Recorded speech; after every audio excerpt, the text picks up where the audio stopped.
आदाब, मैं अब्दुल हमीद साहिल, आप देख रहे हैं ऐलान टाइम्स। दोस्तों, हमें भूलने की आदत है। हम ऐसे बहुत से वाक़यात को, ऐसे बहुत से हादसों को भूल जाते हैं जो हमारी ज़िंदगी पर, हमारे समाज पर और हमारे देश के भविष्य पर असर डालते हैं। हम आपकी खिदमत में ऐसी खबरें लेकर आएंगे जो पुरानी ज़रूर होंगी, जिन्हें गुजरे हुए कुछ वक्त ज़रूर हुआ होगा, लेकिन उन खबरों से हमें कुछ तजुर्बा, कुछ संदेश और कुछ पैगाम ज़रूर मिलेगा, जिसकी रोशनी में हम अपने आगे की मंजिल तय कर सकेंगे। अपने समाज को अच्छा बनाने के लिए, अपने देश को उन्नति की तरफ ले जाने के लिए, अपने देश को बचाने के लिए हम ठोस कदम उठा सकेंगे। आइए देखते हैं ये खबर। महोदय, अभी कुछ दिन पहले बीजेपी का एक बहुत बड़ा नेता मिला मेरे को। उससे काफ़ी लंबी चर्चा हुई मेरी, और उसने जो जो बातें बताई वो इतनी चौंकाने वाली थी कि आप सब सुनोगे तो रोंगटे खड़े हो जाएंगे। उसने मेरे से पूछा कि केजरीवाल जी, आपको क्या लगता है, मोदी जी अडानी की इतनी मदद क्यों करते हैं? मैंने कहा दोस्त हैं दोनों, इसीलिए करते हैं। कहता बस इसलिए। कहता मोदी जी ने आज तक किसी के लिए कुछ नहीं करा, अपनी वाइफ के लिए कुछ नहीं करा, अपनी मां के लिए कुछ नहीं करा, उनके भाई गुजरात में रहते हैं उनके लिए, किसी रिश्तेदार के लिए कुछ नहीं करा, राजनीतिक गुरु के लिए कुछ नहीं किया। वो अपने दोस्त के लिए इतना कुछ करेंगे, ऐसा कैसे हो सकता है? दोस्त को इतने मेहरबान क्यों हैं? ऐसी भी क्या दोस्ती है? आज के जमाने में कौन कोई भाई के लिए कुछ नहीं करता, दोस्त के लिए कौन करता है? तो मैंने कहा फिर क्या मामला है? कहता आप खुद सोचो, इतना बड़ा क्राइसिस हुआ, हिंडनबर्ग की रिपोर्ट आई, चारों तरफ थू थू हुई, पूरा क्रैश कर गया अडानी ग्रुप। मोदी जी इतने स्वार्थी आदमी हैं कि अगर केवल मामला दोस्ती तक होता तो 2 मिनट में उसको साइड करते और कहते मेरा कोई लेना देना नहीं इससे। अभी भी उसको बचाने में लगे हुए हैं। कभी एसबीआई को कह रहे हैं इसको पैसे दो, आज अखबार में आया पीएफ वालों को भी बोला इसको पैसे दो। सारी एजेंसी अभी भी उसको पूरी तरह से उसको बचाने में लगे हुए हैं। तो मैं भी अचंभे में रह गया कि मामला तो कुछ अलग ही है। क्यों ऐसा भी क्या दोस्त हो गया कि दोस्त डूब रहा है और फिर भी उसको पूरी तरह से इतना बड़ा पॉलिटिशियन है। पॉलिटिशियन के लिए तो परसेप्शन सबसे इंपॉर्टेंट होती है। कोई आसपास वाला अगर कहीं, वो तो आदमी कह देता है यार मेरे से मिलना बंद कर दियो कल से, वो उसको अभी भी बचाने में लगे हुए हैं। और उसने मेरे को बताया कि, मैंने कहा फिर मामला क्या है? तो कहता है जी अडानी तो केवल फ्रंट है, अडानी में सारा पैसा मोदी का लगा हुआ है। मैंने कहा ये कैसे हो सकता है? ये नहीं हो सकता। कहते हैं अडानी के अंदर सारा पैसा मोदी जी का लगा हुआ है, अडानी केवल फ्रंट है, अडानी तो केवल मोदी जी का पैसा मैनेज करता है, मैनेजर है। उसको 10%, 15%, 20% इतनी कमीशन मिलती है, बाकी सारा का सारा पैसा मोदी जी का लगा हुआ है। अगर कल को जांच हो गई, जेपीसी बैठ गई, ईडी की जांच हो गई, सीबीआई की जांच हो गई, तो अडानी नहीं डूबेगा, मोदी जी डूबेंगे। जिस दिन अडानी डूबा उस दिन मोदी जी डूबेंगे। मैंने कहा यार उनको पैसे की क्या जरूरत है, प्रधानमंत्री जी को, मोदी जी को, उनके ना आगे कोई ना पीछे कोई, उनको क्या पैसे की जरूरत है? तो कहता है सर पैसे की हवस होती है, लत होती है। कहता है इतने दुनिया में इतने बड़े बड़े अमीर आदमी हैं, उनको कोई अब और पैसे की थोड़ी जरूरत है, लगे पड़े हैं सारे, और पैसा और पैसा और पैसा। बोला हवस होती है। बोला जिस दिन अडानी दुनिया का सेकंड रिचेस्ट मैन बना था, अडानी दुनिया का सेकंड रिचेस्ट मैन नहीं बना था, मोदी जी दुनिया के सेकंड रिचेस्ट मैन बने थे। और अब मोदी जी का ख्वाब है, उनका सपना है कि वो दुनिया के रिचेस्ट मैन बनना चाहते हैं। प्रधानमंत्री तो बन गए, वो दुनिया के रिचेस्ट मैन बनना चाहते हैं। फिर उसने मेरे को एक एक करके, मैं बड़ा धीरे धीरे उसकी बातों पे, पहले तो मैं एकदम शॉक हो गया, ये कह क्या रहा है कि अडानी के अंदर सारा पैसा मोदी जी का लगा है। फिर मैं धीरे धीरे उसने एक एक करके बातें खोल के समझानी चालू की। कहता है मोदी जी श्रीलंका गए, श्रीलंका के राष्ट्रपति राजापाक्सा हैं। राजापाक्सा को मोदी जी ने जबरदस्ती करके वहां का विंड प्रोजेक्ट अडानी को दिलाया। क्यों दिलाया? मैं आप लोगों से पूछना चाहता हूं, आप में से कोई विदेश जाएगा तो वहां की किसी एजेंसी को जबरदस्ती करके अपने भाई को, रिश्तेदार को ठेका दिला के आओगे क्या? ऐसे कोई करता है क्या? मोदी जी ने जबरदस्ती राजापाक्सा के ऊपर प्रेशर डाल के वहां का विंड प्रोजेक्ट अडानी को दिलाया। अडानी को नहीं दिलाया, खुद लिया वो प्रोजेक्ट। वो मोदी जी का प्रोजेक्ट है, वो अडानी का प्रोजेक्ट नहीं है। और ये बात कैसे निकली? वहां का जो बिजली बोर्ड है श्रीलंका का, जैसे अपने यहां स्टैंडिंग कमेटी है असेंबली की, पार्लियामेंट की स्टैंडिंग कमेटी है, वैसे उनकी भी पार्लियामेंट की स्टैंडिंग कमेटी होती है। तो वहां पे पार्लियामेंट की, श्रीलंका की पार्लियामेंट की स्टैंडिंग कमेटी ने जब उनके बिजली बोर्ड के चेयरमैन को बुलाया और बोले तूने ये प्रोजेक्ट अडानी को क्यों दिया, तो उसने कहा जी राजापाक्सा साहब ने मेरे को बुलाया था, उन्होंने कहा मोदी जी मेरे पे बहुत प्रेशर डाल रहे हैं कि ये प्रोजेक्ट अडानी को दो। मोदी जी बांग्लादेश गए, बांग्लादेश वालों को बिजली खरीदनी थी, 1500 मेगावाट बिजली 25 साल के लिए। मोदी जी ने वो प्रोजेक्ट भी अडानी जी को दिला दिया। अडानी को नहीं दिलाया, मोदी जी ने वो प्रोजेक्ट खुद लिया। 25 साल तक 1500 मेगावाट बिजली खरीदने का प्रोजेक्ट बांग्लादेश का, वो भी मोदी जी ले आए अपने नाम पे। इजराइल गए, इजराइल के साथ भारत ने कई सारे रक्षा सौदे किए, रक्षा सौदे, वो सारे के सारे रक्षा सौदे अडानी को दे दिए। अडानी को नहीं दिए, मोदी जी ने खुद लिए। अभी 2-3 साल पहले 6 एयरपोर्ट की नीलामी हुई प्राइवेटाइजेशन के लिए, सरकार ने उनकी नीलामी करी, भाई प्राइवेट प्लेयर आके लो। उसमें एक कंडीशन थी कि उसी को दिया जाएंगे ये एयरपोर्ट जिसने पहले एयरपोर्ट का काम कर रखा है। हर सरकारी ठेके में होती है, हम सड़क बनाते हैं, कहते हैं भाई सड़क, जिसको ठेकेदार को सड़क बनाने का एक्सपीरियंस है उसी को दिया जाएगा। हम बिल्डिंग बनाते हैं, हम कहते हैं भाई ये पानी के वाटर ट्रीटमेंट प्लांट लगाते हैं, हम कहते हैं भाई जिसने WTP वाटर ट्रीटमेंट प्लांट इतने लगा रखे हैं उसी को दिया जाएगा। हम सीवेज ट्रीटमेंट प्लांट बनाते हैं, हम कहते हैं जिसको 20 साल का एक्सपीरियंस है, 15 साल का है, उसी को। इसमें भी ये कंडीशन थी कि जिसने इतने साल तक एयरपोर्ट चलाने का काम कर रखा उसी को दिया जाएगा।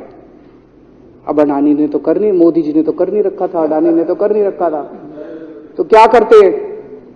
आखिरी मोमेंट पे वो कंडीशन हटा दी गई, बोले कोई एक्सपीरियंस की जरूरत नहीं है।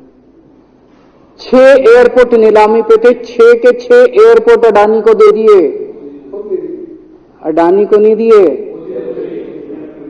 मोदी जी ने वो खुद 6 के 6 एयरपोर्ट खुद अपने नाम कर लिए।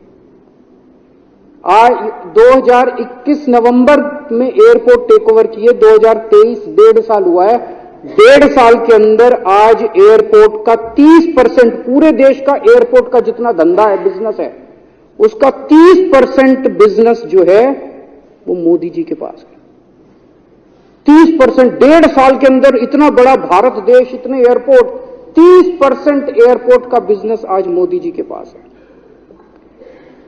एक और बड़ी इंटरेस्टिंग चीज हो रही है, ये ईडी और सीबीआई को इस्तेमाल करके बंदूक यहां रख के लोगों की फैक्ट्रियां छीनी जा रही हैं। मतलब 10 अक्टूबर 2018 को 10 अक्टूबर 2018 को कृष्णापट्टनम पोर्ट के ऊपर इनकम टैक्स की रेड हुई और 6 अप्रैल 2020 को 1.5 साल बाद वो पूरा एयरपोर्ट अडानी ने खरीद लिया। उसके यहां बंदूक रख के उसको कहा या तो दे दे और या जेल।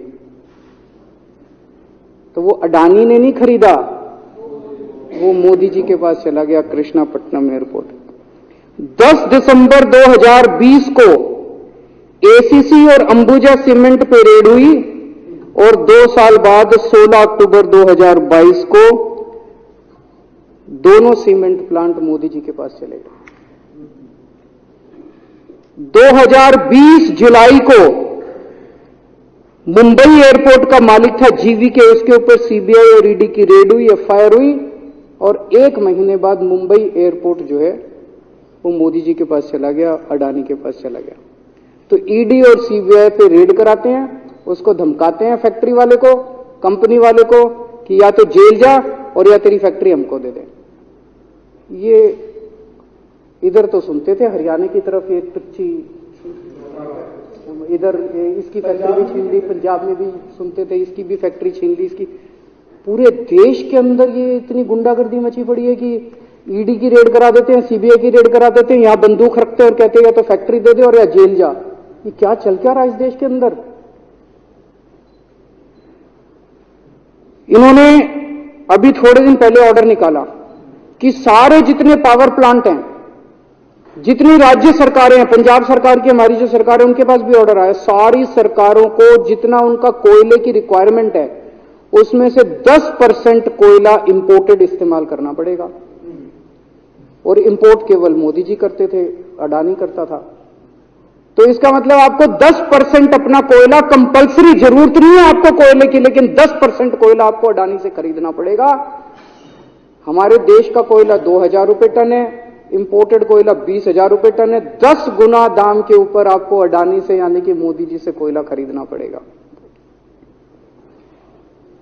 इन्होंने सुप्रीम कोर्ट का एक और, जब कोयला घोटाला हुआ था अपने देश के अंदर, तो सुप्रीम कोर्ट ने आदेश दिया था कि अब कोयले की खदानें किसी भी प्राइवेट वाले को नहीं दी जाएंगी, सारी खदानें सरकारें। तो इन्होंने कुछ खदानें राजस्थान सरकार को दे दी, कुछ खदानें छत्तीसगढ़ सरकार को, कुछ खदानें पंजाब सरकार को, सरकारों में बांट दी। बाकी पूरे देश में केवल राज्य सरकारों के पास खदानें हैं। केवल अडानी के केस में उन्होंने एक्सेप्शन करके अडानी को कोयले की खदानें दे दी, और उसमें भी ऑर्डर कर दिया कि 4000 कैलोरी से कम वाला कोयला जो है उसको रिजेक्टेड माल माना जाएगा, जबकि वो सबसे अच्छा कोयला माना जाता है, और वो रिजेक्टेड माल इसको फ्री में मिलता है। तो कम से कम 2800 करोड़ रुपए का कोयला हर साल फ्री में मोदी जी ले जाते हैं। 2800 करोड़ रुपए का कोयला हमारी खदानों से हर साल मोदी जी निकाल के ले जाते हैं। 2014 में, अभी जो अतिशी जी ने कहा, 2014 में अडानी जी की यानी कि मोदी जी की जायदाद 50,000 करोड़ की थी। 7 साल बाद इनकी जायदाद हो गई 11.5 लाख करोड़। मोदी जी इतना पैसा लेके कहां जाओगे? 11.5 लाख करोड़ रुपए की जायदाद, 7 साल में इतना लूट लिया आपने देश को। 2014 में 609 नंबर पे थे, अब ये सेकंड रिचेस्ट बन गए, अब रिचेस्ट बनना चाहते हैं ये तो। लेकिन कुदरत है, कुदरत तो बड़ी ताकतवर है। किसने सोचा था एक दिन हिंडनबर्ग रिपोर्ट आएगी और 24 घंटे के अंदर सारा तहस नहस हो जाएगा। 1947 से लेके 2014 तक 67 साल में भारत देश ने, सारी सरकारें जितनी आई सबने मिलके 55 लाख करोड़ रुपए का कर्जा लिया था भारत सरकार ने। 2014 से 2022 7 साल के अंदर 85 लाख करोड़ रुपए का कर्जा ले लिया, दुगने से भी ज्यादा। जितना 67 साल में लिया था उतना 7 साल में ले लिया। ये पैसा गया कहां? ये पैसा गया कहां? ये सारा इनकी जेब में गया। तो मैं जनता को कहना चाहता हूं, आप तो जीएसटी देते हो, अपने बच्चों का पेट काट के टैक्स देते हो, दूध पे, दही पे, हर चीज पे जीएसटी देते हो। वो जीएसटी का पैसा जाता है जनता की उसमें खजाने में, वहां से वो जाता है अडानी के खजाने में, और वहां से वो जाता है मोदी जी के खजाने में। दोनों हाथों से लूट मची हुई है, पूरे देश को लूट रहे हैं प्रधानमंत्री जी, मोदी जी पूरे दोनों हाथों से लूट रहे हैं। कोयला लूट रहे हैं, एयरपोर्ट लूट रहे हैं, सड़कें लूट रहे हैं, बिजली लूट रहे हैं, पानी लूट रहे हैं, कुछ नहीं छोड़ा, सब कुछ लूट रहे हैं। जितना कांग्रेस ने 75 साल में नहीं लूटा, उससे 10 गुना इन्होंने 7 साल के अंदर, 8 साल के अंदर लूट लिया देश को। अडानी का क्या रोल है इसमें? मोदी जी कम पढ़े लिखे हैं, उनको समझ नहीं है कि करना क्या है। अडानी आके बताता है पैसा यहां लगा लो, इस देश में चलते हैं, वहां की ये कंपनी खरीद लेते हैं, ईडी को और सीबीआई को इसके पीछे लगा दो। वो सारा मैनेजमेंट करता है, दिमाग उसका, पैसा मोदी जी का। उसके बदले में उसको पता नहीं 10%, 15%, 20% कितनी कमीशन मिलती है, लेकिन दिमाग सारा अडानी का है। और मेरे को ज्यादा चिंता इस बात की है अध्यक्ष महोदय, प्रधानमंत्री जी कम पढ़े लिखे हैं, उनको कम समझ में आता है। लोग आके उनको कुछ ना कुछ कहीं भी जाते हैं या कोई विदेश से आता है, उसके जो भी विदेश से नेता आता है या कहीं जाते हैं तो दो ही कंडीशन होती है। एक तो उसको कहते हैं भाई गले मिल ले तो फोटो खिंचा ले, गले मिल ले फोटो खिंचा ले, पार्क में घूम ले, तो वो फोटो खिंचाने के लिए उसको कहा जाता है भाई फोटो खिंचा ले, फोटो खिंचाने के। और दूसरा उसको कहा जाता है भाई अडानी को ये ठेका दे दे, अडानी को ये ठेका दे दे। और कोई किसी कईयों को कहते हैं तारीफ कर दे, कोई आके कुछ नेता आके कहते हैं ना मोदी जी तो दुनिया के सबसे लोकप्रिय नेता है। उसने क्या लेना देना मोदी जी दुनिया के सबसे लोकप्रिय, वो आके क्यों कह रहा है?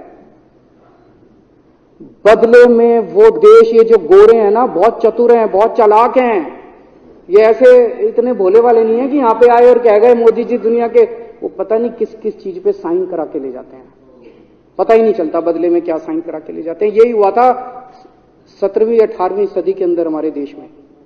वो ईस्ट इंडिया कंपनी वाले आते थे, उस टाइम के हमारे राजे महाराजे भी ऐसे ही अनपढ़ होते थे, उनको कुछ अकल होती नहीं थी। उनके राज्य, उनके दरबार में आते थे, उनकी तारीफ करते थे, खूब तारीफ करते थे, और पता नहीं किस किस चीज पे साइन करा के ले गए। 100 साल के अंदर पूरा देश अंग्रेजों ने कब्जा कर लिया। वही हाल अब हो रहा अपने देश का कि हमारे कम पढ़े लिखे प्रधानमंत्री हैं, पैसे की हवस है, और मतलब जो भी आता है 2 लाइन उनके उसमें बोल दे, गले मिल ले, पार्क में घूम ले, अडानी को 2 कंपनियों का ठेका दे दे, बदले में पता नहीं देश का क्या क्या बेच दिया इन लोगों ने। बहुत चिंता है हम लोगों को देश की इस वक्त, जिस दौर से देश गुजर रहा है। मुझे लगता है कि आजादी के बाद से सबसे भ्रष्ट प्रधानमंत्री अगर कोई हुए हैं जिन्होंने देश को इतना लूटा है, तो वो आज मौजूदा प्रधानमंत्री हैं। और उसके ऊपर कम पढ़े लिखे हैं, उनको कुछ पता नहीं, कोई कुछ भी उनसे साइन करा के ले जाता है, किसी को कुछ पता नहीं चलता।